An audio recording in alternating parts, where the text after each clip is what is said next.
Recuerda que este espacio está dirigido a chicas y chicos de tercero de secundaria. Hoy desarrollaremos el área de ciencias sociales. En nuestra localidad y país, nuestras familias, en la búsqueda de satisfacer diversas necesidades, interactúan entre ellas, con las empresas y el Estado. Este último, como parte de sus funciones, promueve acuerdos comerciales, de cooperación y desarrollo con otros países. Porque si bien hay que reconocer que tenemos varios y valiosos recursos económicos y humanos, no lo tenemos todo. Eso pasa también con los demás países. Para ello, entre nuestros países se dan, como ya hemos mencionado, los acuerdos comerciales y de cooperación, tanto bilaterales como multilaterales. Todo esto seguro tiene que ver con la palabra globalización y el modelo económico que tenemos. Uy, ahora sí tengo varias dudas. Me pregunto, ¿y cómo funciona nuestro modelo económico? ¿Es el mismo para todos los países? ¿Y qué de la globalización? ¿Beneficia a mi localidad y país? Voy a necesitar su ayuda en esto. Tu reto es proponer prácticas para aprovechar la globalización en tu localidad a partir de analizar el rol del Estado y su relación con nuestras familias, los negocios y las instituciones financieras.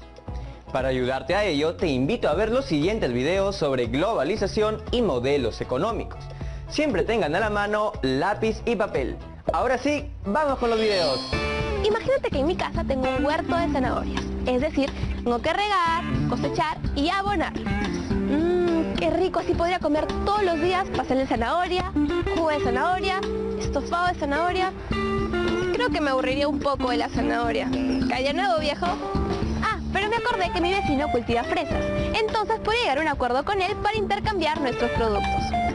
Algo así sucede cuando dos o más países deciden negociar para intercambiar sus productos con poco o ningún impuesto. ¿Quieres saber más? Entonces no te puedes despegar de tu pantalla porque a continuación lo sabremos todo. Cada país tiene distintos tipos de riqueza. Unos pueden tener ganado, oro y diamantes, otros petróleo y gas. Pero, ¿hay algún país que englobe todo o sea autosuficiente? A ver, dejaré que pienses un par de segundos. Bueno, no hay país que englobe todas las riquezas. Perú tiene muchas riquezas. Sí, Helga, Perú es rico en minerales, agricultura, pesca, combustible y mucho más. Pero no lo tiene todo y le falta desarrollarse muchísimo. De hecho, ningún país es autosuficiente, porque ninguno puede producir todo lo que necesita por sí solo.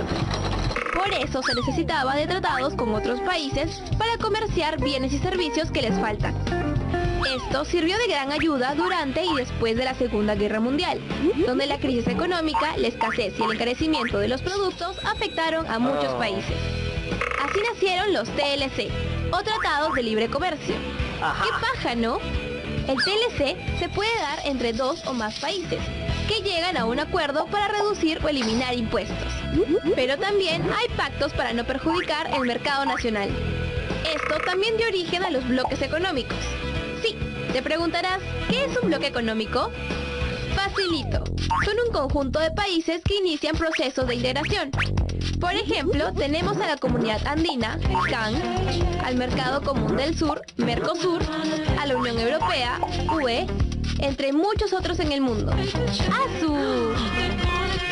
Los bloques económicos son grupos de países que deciden tener acuerdos y convenios comerciales, también de integración económica, con el objetivo de crecer y solucionar los problemas que se les presenten. Al interior de los bloques se han firmado una serie de convenios de integración como uniones, acuerdos, tratados de libre comercio, entre otros. La creación de estos bloques forma parte de un proceso más grande llamado mundialización económica. Este es la CAN. No me refiero a un perrito. Es la Comunidad Andina, que fue creada en 1996. Helga, este bloque económico está conformado por Bolivia, Colombia, Ecuador y Perú. Por otro lado, tenemos al Mercosur o Mercado Común del Sur, conformado por Brasil, Argentina, Paraguay y Uruguay. Este bloque es tan chévere que en la actualidad comercian entre ellos sus bienes y servicios al mismo precio. No nos olvidemos de la naftalina. Uy, disculpen, que diga la nafta. que son las siglas en inglés de North America Free Trade Agreement. Pero como aquí hablamos español, la NAFTA es lo mismo que el TLC-CAN, o sea, el Tratado de Libre Comercio de América del Norte. Ya, mucho palabreo. Este bloque está conformado por Canadá, Estados Unidos y México, desde el 1 de enero de 1994. Sin embargo, en la práctica los negocios se dan más entre Canadá y Estados Unidos. Me he puesto a pensar en la Segunda Guerra Mundial y en lo feo que debe haber sido escuchar esos bombardeos y estar en medio de esos tiroteos. ¡Qué terrible situación! Pero espera un momentito. Si estamos hablando de economía, ¿qué tiene que ver esto con la Segunda Guerra Mundial? Bueno, ya hablamos antes que los tratados de comercio ayudaron mucho a los países devastados por esta guerra. Sí, esta guerra devastó Europa, pero estos países lograron ingeniárselas para salir adelante. Así es, los vecinos olvidaron sus diferencias y cooperaron entre ellos, formando la ya mencionada Unión Europea. ¡Qué chévere!, ¿no? Así de paso evitaban más guerras e impulsaban el desarrollo económico. Helga, ¿sabes qué es el APEC? No creas que es alguna fruta. Son las siglas en inglés para el Foro de Cooperación Económica Asia-Pacífico. Fue establecido en 1989 en Australia por el primer ministro australiano Robert Hawke.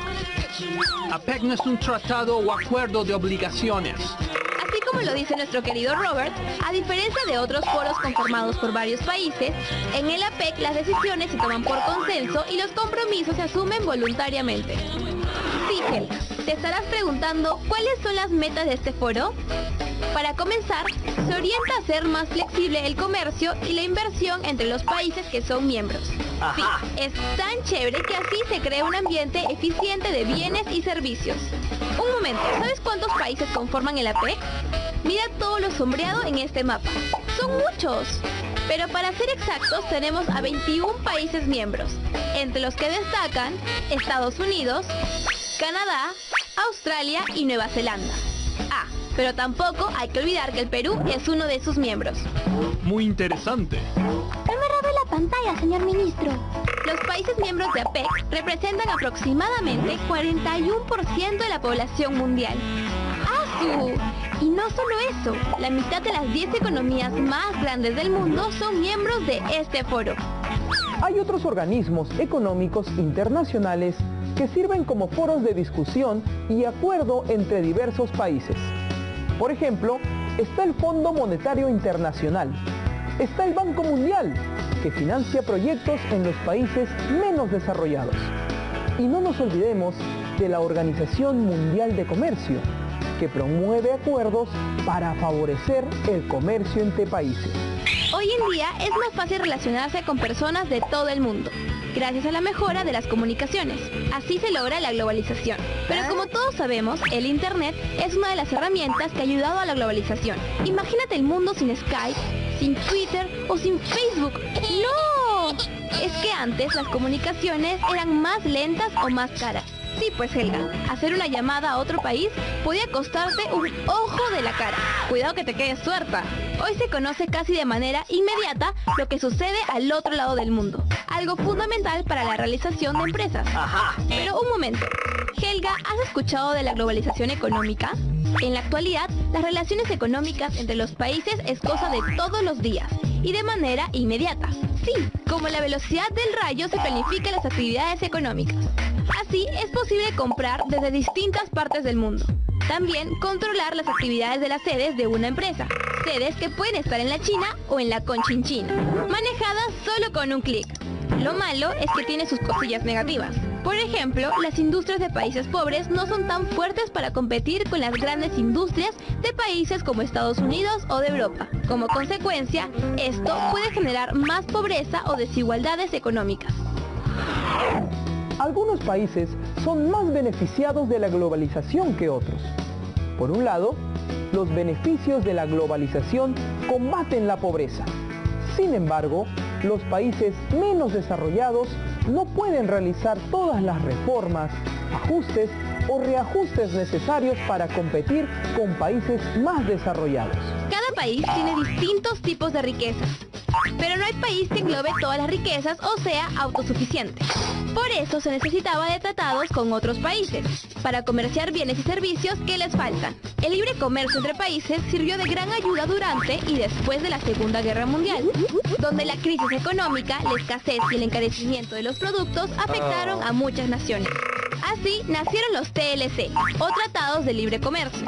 El TLC se puede dar entre 2 o más países que lleguen a un acuerdo para reducir o eliminar impuestos. También se dio origen a los bloques económicos, que son un conjunto de países que inician procesos de integración. Por ejemplo, tenemos a la CAN, NAFTA, Mercosur, entre muchos otros. El bloque más grande y más conocido es la Unión Europea, UE, que está formada por 28 países del viejo continente. Su extensión ocupa 4 millones de kilómetros cuadrados y su población aproximada es de 5 millones de habitantes. El APEC fue establecido en 1989 en Australia por el primer ministro australiano Robert Hawke. A diferencia de otros foros conformados por varios países, en el APEC las decisiones se toman por consenso y los compromisos se asumen voluntariamente. Los países miembros de APEC representan aproximadamente 41% de la población mundial. La mitad de las 10 economías más grandes del mundo son miembros de este foro. Antes, las comunicaciones eran más lentas o más caras. Hoy se conoce casi de manera inmediata lo que sucede al otro lado del mundo. Lo malo de la globalización económica es que las industrias de países pobres no son tan fuertes para competir con las grandes industrias de países como Estados Unidos o Europa. Como consecuencia, esto puede generar más pobreza o desigualdades económicas.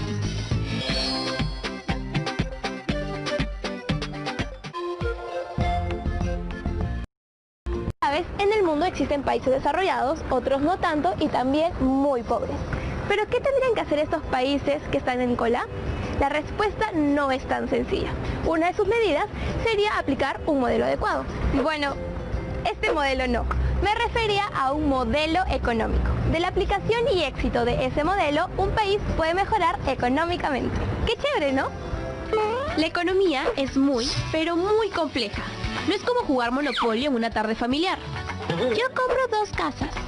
Ay, Helga, en Monopolio puedes llegar a ser millonario y tener un montón de casas, aunque también puedes irte a la quiebra.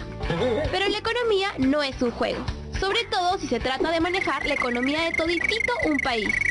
A lo largo de la historia se han visto grandes catástrofes económicas, como el crack en Estados Unidos en los años 30 o la terrible inflación en Venezuela, donde todos los productos escasean. Sí, Helga, no hay ni azuquitar para el café. Entonces, ¿de qué depende el crecimiento y desarrollo de un país? La respuesta es sencilla. Depende el modelo económico que impulse el Estado. Sí, el modelo económico define las reglas políticas, las reglas sociales y las reglas económicas. ¿Cuántos modelos económicos hay? Qué bien que preguntes, Helga. Hay muchísimos. Pero mencionaré algunos. Comenzaremos hablando del modelo liberal, que es netamente capitalista, con una intervención mínima del Estado y con una gran competencia de las empresas privadas.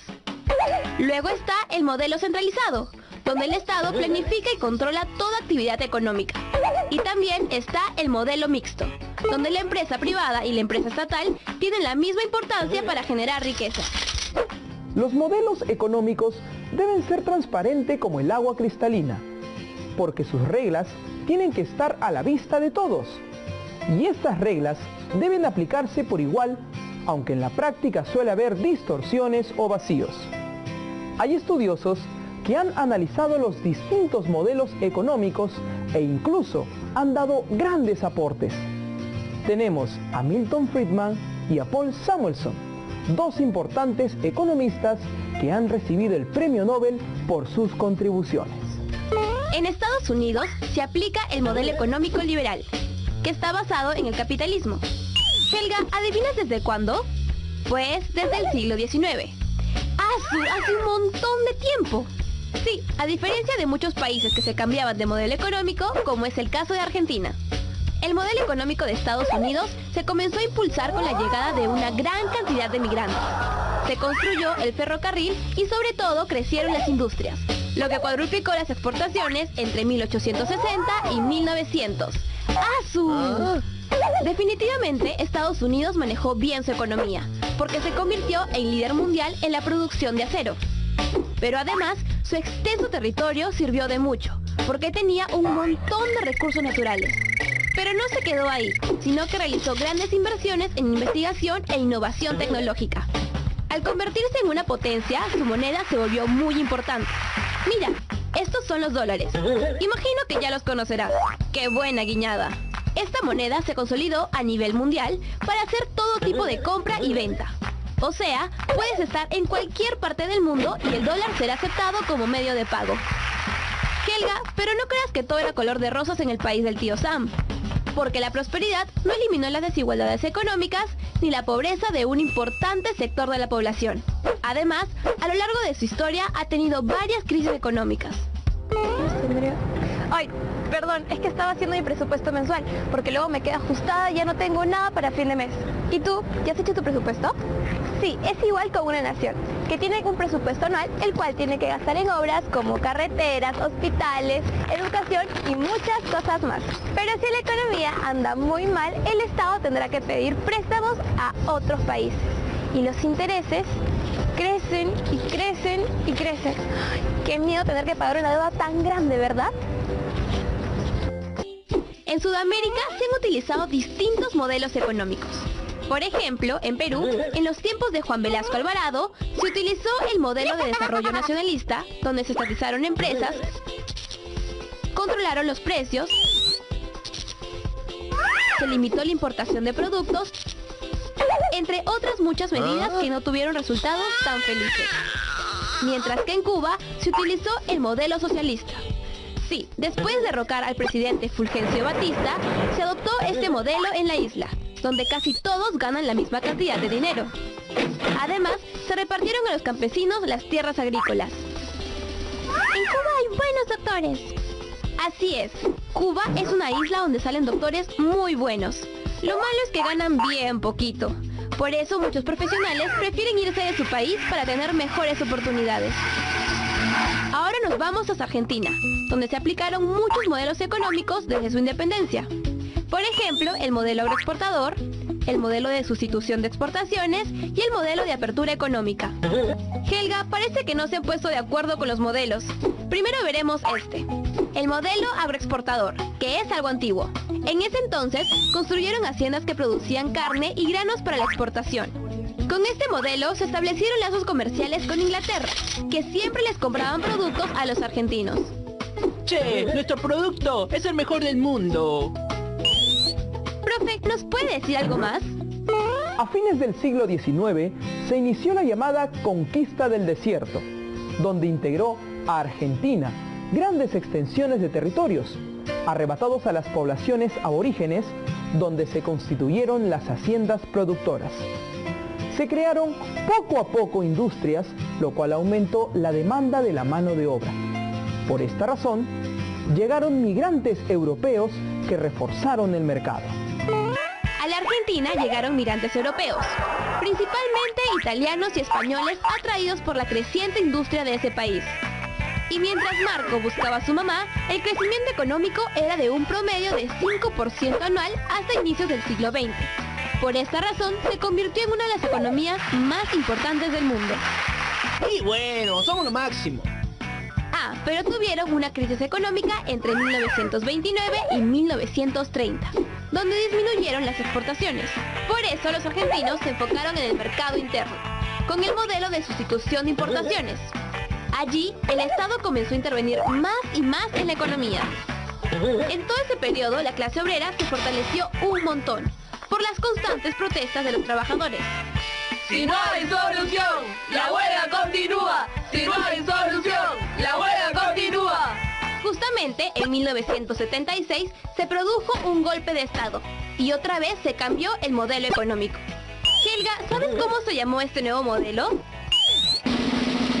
Sí, el modelo de apertura económica. Así, se abrieron las importaciones y se les quitó algunos derechos a los trabajadores. Y Argentina volvió a endeudarse con préstamos. Poco a poco las industrias entraron en decadencia y los sueldos fueron más bajos.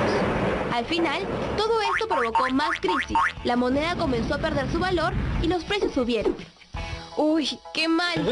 se ve que tenían que arreglar urgente este modelo económico. Y así fue. Un momento, entonces, ¿qué economías crecen más en el mundo? Generalmente, los países que logran insertarse en la economía internacional, los que estimulan el mercado interno mediante la reducción de la pobreza, los países que promueven la capacitación, salud y garantizan el ahorro y la inversión de los ciudadanos. Muy interesante, ¿no? El crecimiento y desarrollo de un país dependen del modelo económico que impulsa el Estado, porque define las reglas políticas, las reglas sociales y las reglas económicas. El modelo liberal es netamente capitalista, con una intervención mínima del Estado y con una gran competencia de las empresas privadas. Por otro lado está el modelo centralizado, donde el Estado planifica y controla toda actividad económica. Y también está el modelo mixto, donde la empresa privada y la empresa estatal tienen la misma importancia para generar riqueza. En Estados Unidos se aplica el modelo económico liberal desde el siglo XIX. Se comenzó a impulsar con la llegada de una gran cantidad de migrantes. Sin embargo, la prosperidad no eliminó las desigualdades económicas ni la pobreza de un importante sector de la población. Además, a lo largo de su historia, ha tenido varias crisis económicas. En Sudamérica se han utilizado distintos modelos económicos, como por ejemplo en Argentina. Las economías que más crecen en el mundo son de países que logran insertarse en la economía internacional, los que estimulan el mercado interno mediante la reducción de la pobreza, los países que promueven la capacitación, salud y garantizan el ahorro y la inversión de los ciudadanos. ¿Cuál de todos los modelos económicos es el mejor? Eso depende de la situación en la que se encuentre cada país, ya que un modelo económico no da los mismos resultados. Esto se debe a que cada país tiene una realidad distinta. Incluso dentro de cada uno existen muchas realidades, como por ejemplo Perú, que es muy diverso. ¿Qué les parecieron los videos? Bastante interesantes, ¿no? Logramos ver o escuchar que la globalización es un proceso económico, político, social y cultural que genera constante comunicación y vínculos entre distintos países del mundo. Ejemplo de ello son la Comunidad Andina, Mercosur, OMC, APEC, entre otros. Teniendo todo esto en cuenta, es hora del tan esperado reto. Elaborarás un texto donde propongas prácticas en tu localidad para aprovechar lo que trae consigo la globalización, viendo lo positivo y negativo en nuestro modelo económico. Este texto debe incluir tus propuestas de prácticas en tu localidad, justificar estas a partir de la conversación con tus compañeros o familia sobre qué ventajas y desventajas trae consigo la globalización en tu localidad y nuestro país. Tu reflexión sobre cómo beneficiará para hacer frente a los principales problemas que atraviesa tu localidad. Y recuerda, tu trabajo siempre al portafolio.